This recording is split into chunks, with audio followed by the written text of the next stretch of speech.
egameni likaJesu. Babe shabangu Losi Praybosi. I don't know how many years ngicabanga ukudala kakhulu. Kunalelo yokuthi hey man wayesezofika ekhaya kwendeka lomunye ukwendeka lenye into kuleli jaha lisuka eJohannesburg liye ekhaya eNquthu that is in KwaZulu Natal ligangile nake lika lase uma lifika balifuna ngale muva liloku lihamba lihlabelela ingoma thide yokuliphephisa ngesizulu lathi uma selibange la kufanele lehle khona maphoyisa bese kakhona afika althatha la selihashe kusankosi yami wayesezofika ekhaya amen nebazalwane ipossibility ekhona ukuthi thina labadzala mathebula asenisho linganise ngawo kungendeka ukuthi uma sesizofika ekhaya afike sathana athi dluthu akuthathe abelise lokuthi lomasiyane amen nebazalwane manje Nkosi yami lokhandela lo muntu obekwendile throughout my life ukuthi ngathi bambelele ubevela bathubeka ngayo lempilo mhlawumbe bekuba kahle bengeke ngize ngisole uma sengihlangene nalama inmates inmates angale esogweni bengeke ngisole ngoba labanye phela batosho ukuthi hey mina ngenta naloko bathishayile tanda ngoba lapha ngiyacabanga no but ke uma utofika uthola ukuthi ufika ebantwini aba strange uqala ukukhonza sakho hewula wena tilele because you don't know yonke lempilo but because wayesezofika ekhaya bese wena lokuroma amen nebazalwane ngiloko lesithandazela kona but nanawe noma umusha remember ukuthi wayesezofika ekhaya reason being because asathi ukuthi impilo yethu inzeka kanjani kungendeka ukuthi siyaphuma lana kumphazamise lokhu tobe kumphazamisa kumkhiphe ekholweni 2 days later bathi hey sibalani sewuhambile emhlabeni sishiyile uhambe anasekho kulelo belaniyo let us be careful bazalwane kunomsebenzi lokhona lobalekile ukuthi kube nesidlo senkosi I don't know but I know ukuthi uma udla sidle senkosi usuke ugain amandla uqhubeka nokwenda lokuhle kuNkulunkulu ngaphandle kokwenda ngoku waste isikhathi ngicela sivule emabhayibhelini wethu kunanayo incwadi eMahubo verse chapter 24 verses 3 and 4 Ngubani uyakhuphukela entabeni kaJehova Ngubani uyakuma endaweni yakhe engcwele na Impendulo ithi Yilo onezandla ezinganacala nenhliziyo ehlanzekileyo ongaphenduleli umphefumulo wakhe emangeni nongafuni nenkohliso bazalwane asengisho umlando wanencwadi uDavide lo bekuhamba siyakhumbula ukuthi bekuba nemphongolo yesivumelwano saJehova wangeniswa ethempelini laseJerusalem uma kungene umphongolo wesivumelwano ufana nokuthi kungene uNkulunkulu luqobo lwakhe uma uNkulunkulu ala kusho ukuthi kusebungqweleni baNkulunkulu amen abazalwane manje ke before kuqhutshekwa bangene bazalwane la kunobungcwele baNkulunkulu kunemibuto ke lebutiwe imibuto lethi number 1 ngubani loyaku ngena enzaweni yaNkulunkulu ngicela ukufunza nje ngubani oyakukhuphukela entabeni kaJehova Remember, inzaba yaJehova iyatiwa ukuthi beyihlala ingcwele. Ngisho na Moses himself ngaleto tikhathi bekangafiki entsabeni, bekafika enzaweni ethile. Ngalamanye amagama kusho ukuthi bekuba nendzawo ethile la kufanele ukuthi khona bese uyakhuluma naNkulunkulu. UNkulunkulu bekamuva whatever distance bebeyikhona, kodwa bekamuva naye futhi eve ukuthi uNkulunkulu uthini. Amen bazalwane. Manje nalana umbuto uthi ngubani lokukhupukela entsabeni yaJehova na? Ngubani leyo wakha kuleyo ndzawo na? Ngubani lokukhona kuma kuleyo ndzawo? Ngeyokusho kwelive. Amen bazalwane. Ithi impendulo ngilowo onezandla ezingenacala. Ngicela ukukhuluma ngetandla letingenacala. That is answer number 1. Ngulowo onetandla letingenacala. There's a possibility yokuthi asati ukuthi tandla tethu ti-clean noma tihlobile na. Sanitizer ukhona angathi clean, kodwa kunendlela leNkulunkulu afuna ukuthi tihlobe ngayo, ngoba uma siphuma lana kunetinto letinyenti esitibambayo, kunetinto letinyenti lengaso sonke isikhathi sitibamba singathi ukuthi letinto tigcolisa tandla tethu. Amen bazalwane. Kodwa lithi live lekosi ngilole letandla letihlanzekile, lo onezandla ezihlanzekile, izandla ezingenacala. Kungandeka ukuthi namhla lo nalo khona la ebandeni akufani letandla tethu ukuthi tibambeni. We don't know ukuthi yini lesibambile ngoba singazange sikhuleke kuNkulunkulu ukuthi uNkulunkulu akasisinzise ekwenteni izinto letingasikahle. Amen bazalwane. Takho tandla kungenzeka ukuthi usihlobile, ukhohlwe ukuthi kukhona lokwemile lokungasikahle naletandla. There's a signature somewhere lo indozile wasayina ukuthi akwembeke into lezithe ngalomunye umuntu. Uthi uma usayina uphume lapho uthi mina bengingekho kwi-execution. Ngalamanye amagama bengingekho uma kuthiwa lo muntu sekufanele endiwe lokhu nalokhu lokungasikahle lokubi. Uma usho njalo uyatikhipha, kodwa takho tandla tisele tenenjani tingcolile because of your signature lo indozile lapho. Amen bazalwane. Asinakhulumi letandla kuphela, sikukhumbula ukuthi dinini titho letikhona leNkulunkulu angafuni ukuthi kufanele tigcoliswe. Kunetitho letikhona leNkulunkulu afune ukuthi tihlobe.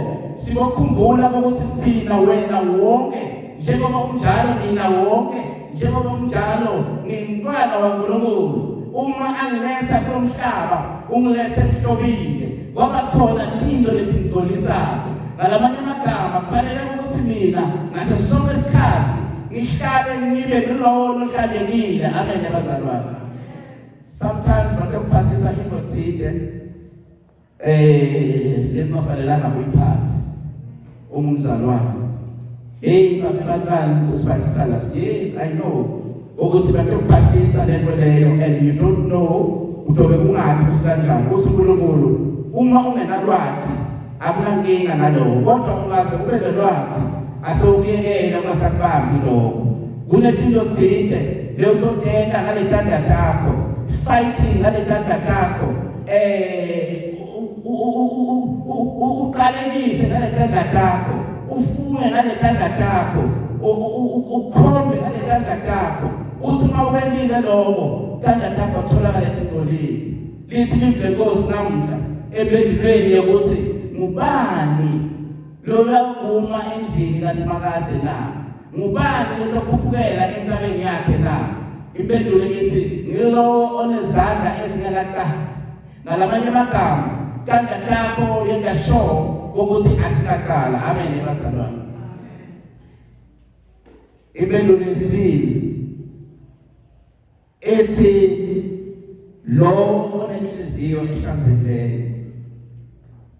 Kufanele sizibuze ukuthi kahle yiphi inhliziyo ehlanzekileyo, because mina ngetinto tami lenginado enhlizweni yami. Ngilendlela yokuthi hey I am pleasing so and so and ngiyathanda ukuthi ngikwele lokho. Nalomunye naye unempindlela takhe lekafuna kudela ngoba acabanga ukuthi kuhle la kwendaba. Now the question is, lento lekhona enhlizweni yakho ngabe ihlanzekile na? Amen bazalwane. Ngike ngakhuluma eShayeleni ngithi lengaba na ngathi inhliziyo yakho kufanele uyivumele ukuthi yamukele Jesu ahlale kuye. I even mentioned igama lelisithe wathi umfundisi ukuthi hey ma technology la khona siwafunza imihla nemalanga. Ngisho ukuthi asewuthathe lo Jesu abe makhonya la enhlizweni. Kodwa inkinga yalo Jesu uyatigaba bazalwane. Umuntu longafuni lutho. Ngalamanye amagama siyasibabile ukuthi ngidokama angisibangela tshwayo. Ugcoka nje angafuni ukuthi angahamba because matohamba utongena timvuli. So nanaye lo Jesu umuntu lokathi mahleki angafuni lutho. Umzalwane bese ungenisa tintuli enhlizweni yakho la Jesu kufanele ukuthi ahlale khona. But the good thing lekayenako Jesu akahluphi.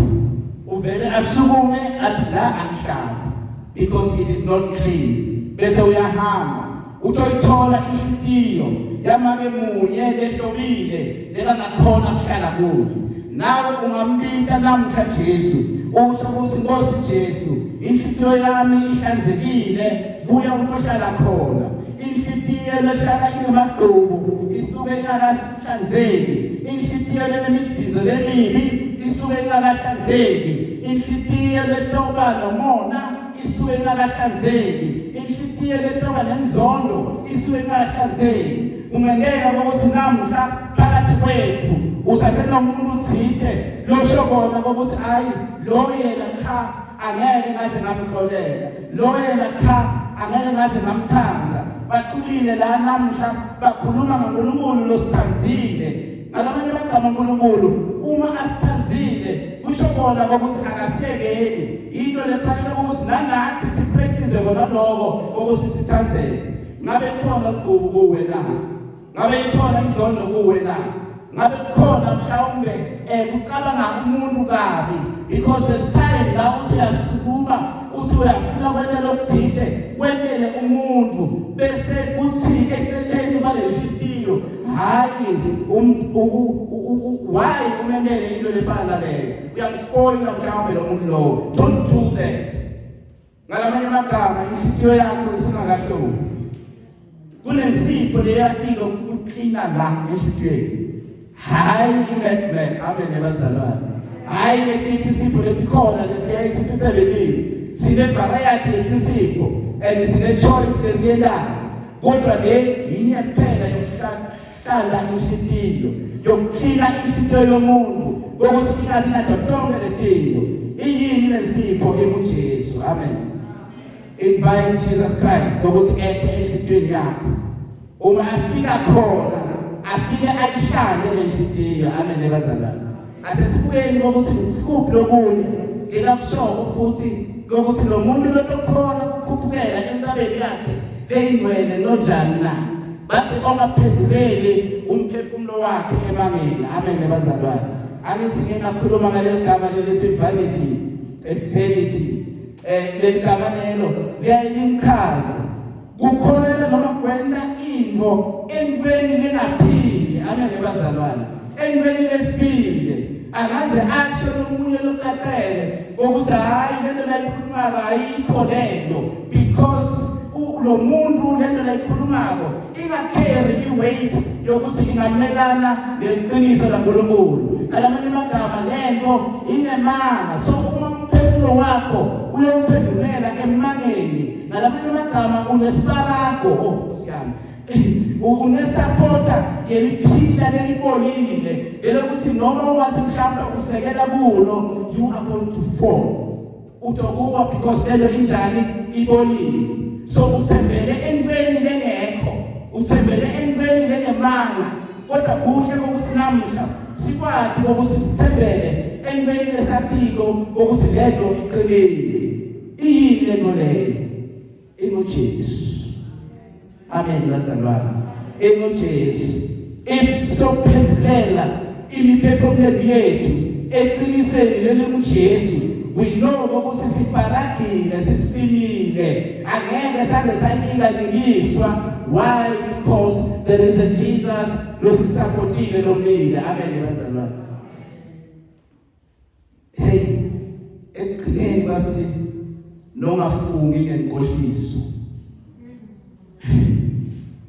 Inkohliso kuheha abantu noma umuntu umhehele entweni lengasiqiniso aze atitholela naye selalimele noma atitholela naye ayongena endzaweni labe ngafanelanga labe ngakahlosi ukuthi aye khona. Ukukhohlisa umuntu noma mhlawumbe umdonsele ekutheni kukhona something lekhona and lo muntu abe kungasinjalo, kumkhohlisa, kumhehela ophathe, umthatha umbeke endzaweni enjalo. So if unato letino leto no ukuthi angeke wakhuphukela entabeni kaJehova engcwele. Amen bazalwane. Khuphukela entabeni kaJehova engcwele kubaleke kakhulu and ngiyabika. It will cost us a fortune. Not a fortune. It will cost us a fortune. Ukuthi sikwakhuphuka siye lapha. Sibe nenhliziyo lehlanzekile. Asibe nezandla ezinalakhala. Know exactly that my hands. Remember asikhumbuleni ukuthi kunenkosi, I think inkosi Pilato. Lo wathi mabona ukuthi ayikhona labantu sebathongishasela. Watigeza takhe tandla. Dahloba washo ukuthi mina kulo muntu angiboni lutho. But at the same time bebafuna isignature yakhe ukuthi asayine ukuthi lo muntu lona akentwe lokuthile.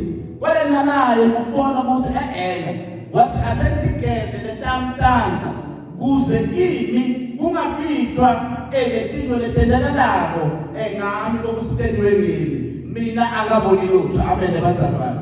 Angathi noma bamsita ePilato but I think wasitakala because yena kwakhe akukho. Kodwa ke ngiloko ukuthi ekugcineni bagcina sebaphekela abathanzi ngalamanye amagama ngaleyo period leyo i-country azange isaba nomthetho. Amen bazalwane. It was a lawless moment. Labantu baphekela into khona ngaphandle kwesignature yomuntu lothile ngoba belafuna ukuhlanza izandla zakhe ukuze abazi ukuthi ekugcineni abantu ukhuphukela entabeni kaJehova engcwele. Amen bazalwane. Kunencwadi la esiyifunza uma sitobe singene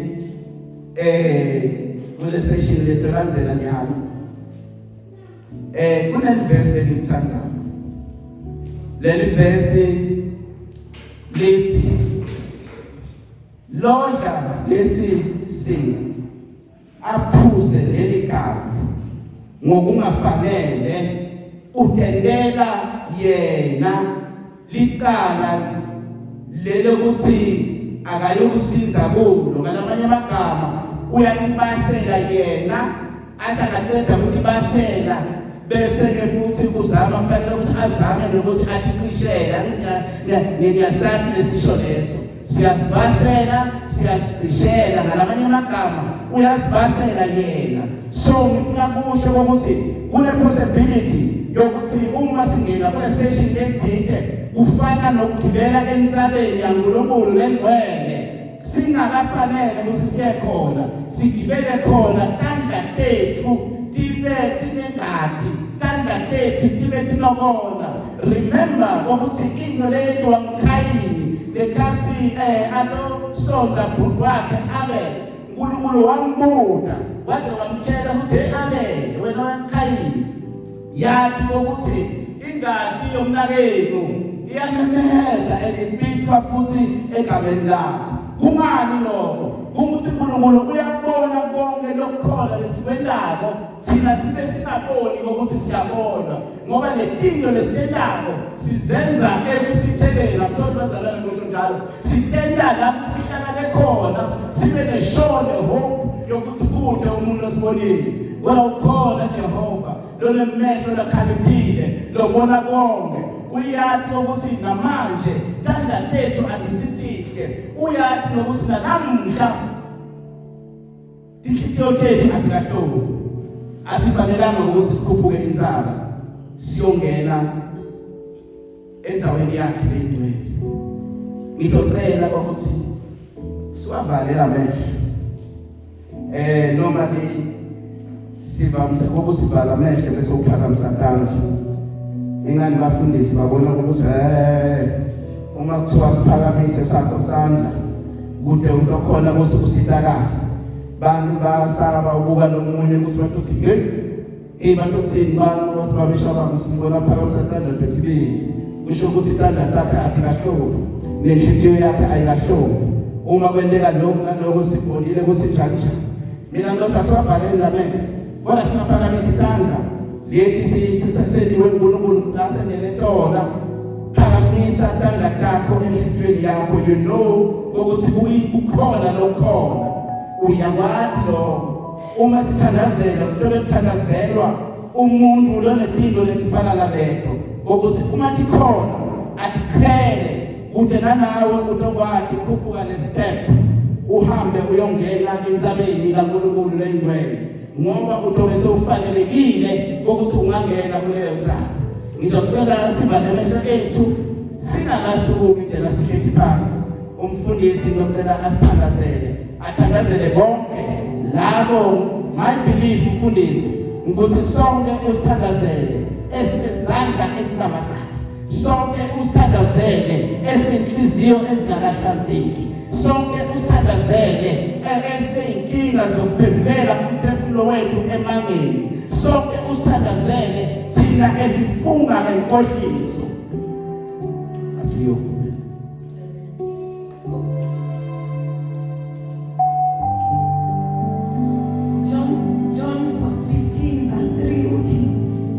now you have been made clean by the word that I have spoken to you. One of the importance of the reasons why kufuneka silalele livi ngoba kunezinto letiningi letingcolisa imiphefumulo yethu unawares. Kunezinto letiningi letingcolisa isandla lethu, but one of the work of the word of God ukuthi njalo ufunza ulalela livi la uNkulunkulu. One of the things that the word of God does ukuthi liyahlobisa. The word of the Lord cleans you. It cleans up umphefumulo wakho. It cleans your hands. It cleans your mind in the name of Jesus Christ. Lamagama ku John 15 verse 3. Akhulunywa nguJesu kubafundi bakhe kuthi now you are clean because of the words that I have spoken to you. Sisathandaza khuluma nawe kuzimakathe uthi uNkulunkulu hlobisa umphefumulo wami, hlobisa isandla lami in the name of Jesus Christ. Father, we worship you this afternoon. We give you all the praise, we give you all the glory. Jehovah, our kulumi kunganasi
leaders wethu led by umfundisi ade sisita ngokusipreparela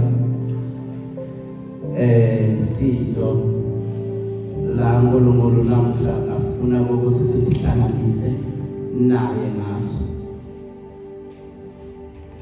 Ngithanda kusho ukuthi incwadi yethu lekufanele ukuthi siqinise lesento lesikubendeka manje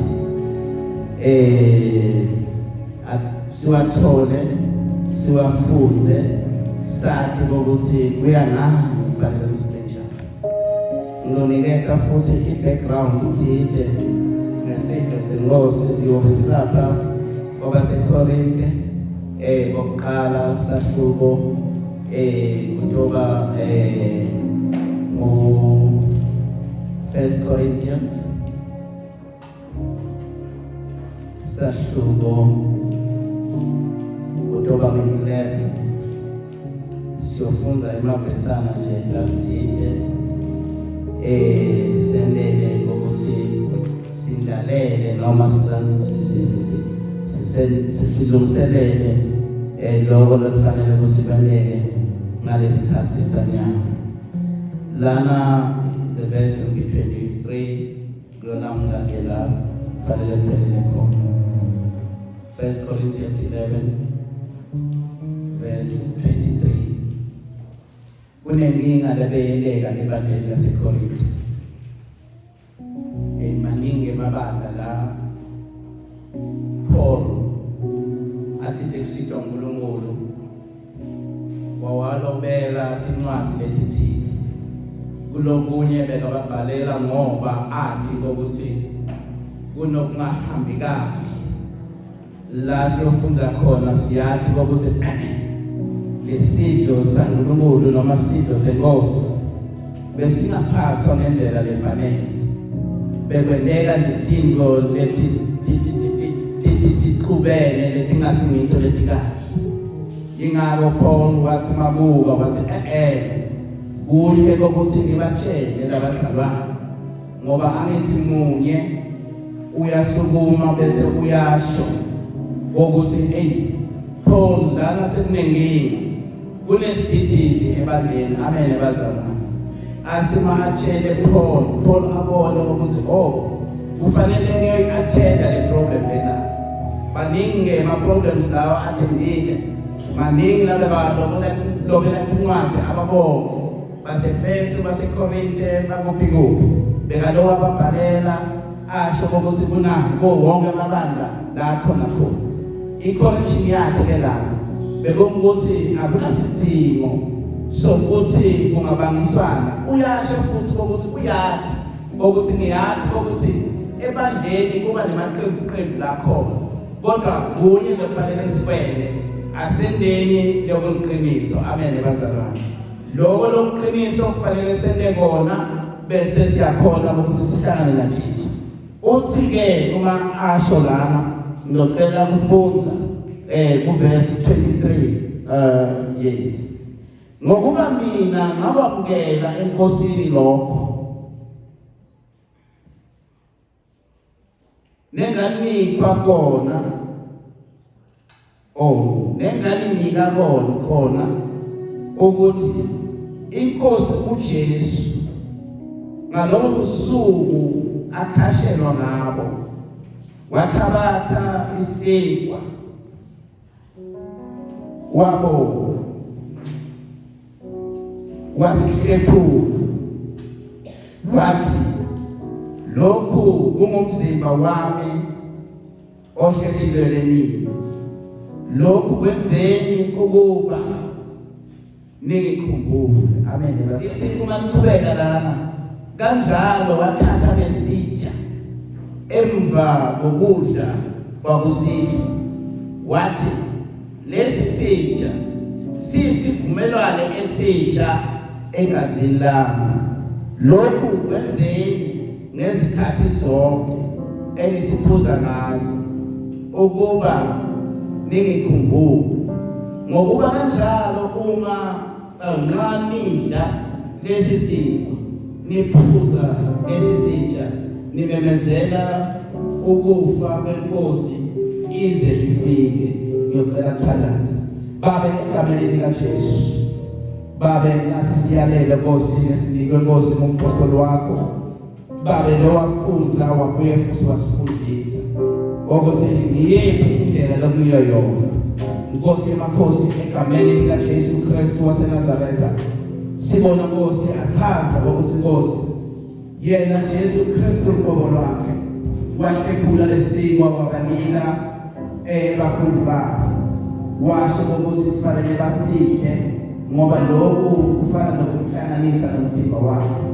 Wase uthatha sitsha uyabapha wathi abaphuzeni ngaso sonke isikhathi uma kufikele inkonzo ngoba lokhu bametela kufa kwakhe Jesu aze futhi abuye. Siyabonga Nkosi bakhosi busisa babe lo msebenzi Nkosi lokhona ebantwana bakho Nkosi basahleli bantu bakho labahlobisile enhlizweni basalangadelele Nkosi bathole lo kudla bathole lesisikwa bathole babe nalengadi bathikana kusena. Siyabonga babe lonemandla egameni nasegazini likaJesu. Amen.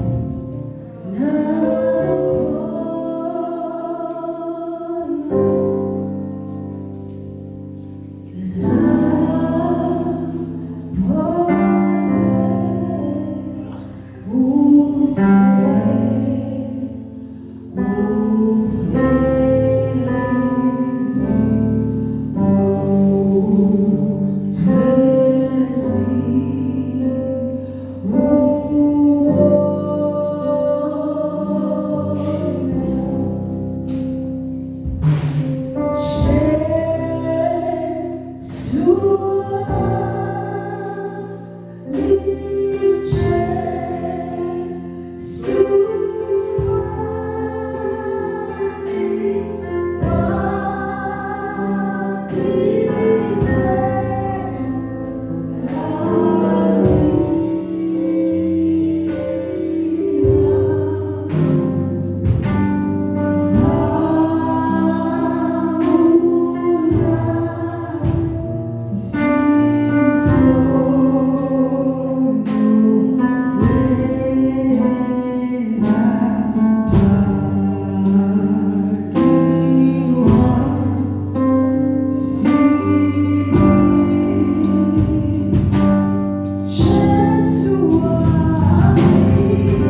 Mzalwane singakuhlanganisa nomtimba weJesu sibuye sihlanganise futhi nengadi yakhe ngesikhathi egameni likaJesu.